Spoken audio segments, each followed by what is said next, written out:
and the talk of new gun bills on the table in Tallahassee. Capitol reporter Forrest Saunders joining us from the capital city tonight with this. Forrest, you've got Republicans talking essentially about rolling back gun laws that Republicans themselves passed in 2018 after the Parkland mass shooting.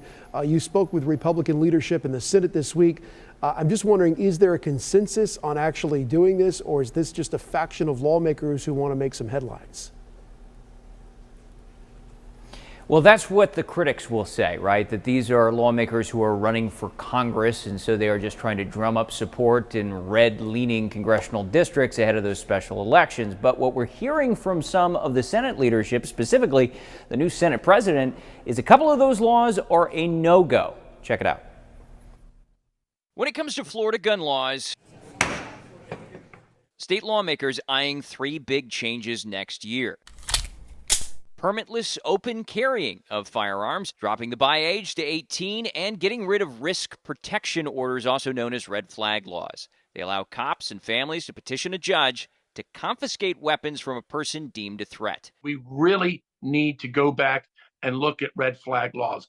I am not in favor of a police state. I am not in favor of separating people from their firearms, which is guaranteed by the Second Amendment, when these people have done absolutely nothing wrong. Rep. Dr. Joel Rudman, running to replace Matt Gaetz in Congress, filed two of those bills, and despite some resistance from his GOP peers, he keeps pushing passage. People may feel like it makes them more secure, but what it actually does, it actually disenfranchises Americans from their God-given rights. There are some big-name Republicans who like the ideas. DeSantis has supported both open carry and lowering that buy age. I'm a gun enthusiast, but I also understand the world is not the way that I want it to be.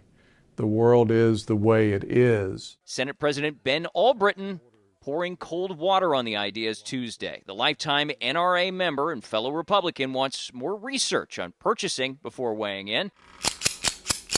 Plus, he remains opposed to open carry and repealing those risk protection orders. Safety, a big reason why, as police associations largely oppose both. Do we really want folks that are mentally ill, that are exhibiting the symptoms of being mentally ill?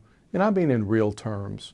Do we really want them having weapons before we as a society could identify a way to help them? And the risk protection orders are a very vital tool for law enforcement to help keep us safe. That matters. That matters. You talked about how you felt Governor DeSantis was a reasonable guy. You know, these are his final 2 years. If he wants to deliver more of those Republican goals of like open carry or reducing the buy age, he might lean on you. Do you think that the political influence of the governor would sway your mind at all? I view it as an interaction. We have dialogue, which matters, right? The other thing that the three of us, the speaker, the governor, and I, work very hard to do is to listen well, to communicate well. We're all Republicans. We all largely want the same thing. It's just we want to come at it sometimes from different angles. We have different experiences. Albritton said he has high expectations for next session. He was optimistic the chambers and governor would work well together, but those gun bills might be DOA without his support.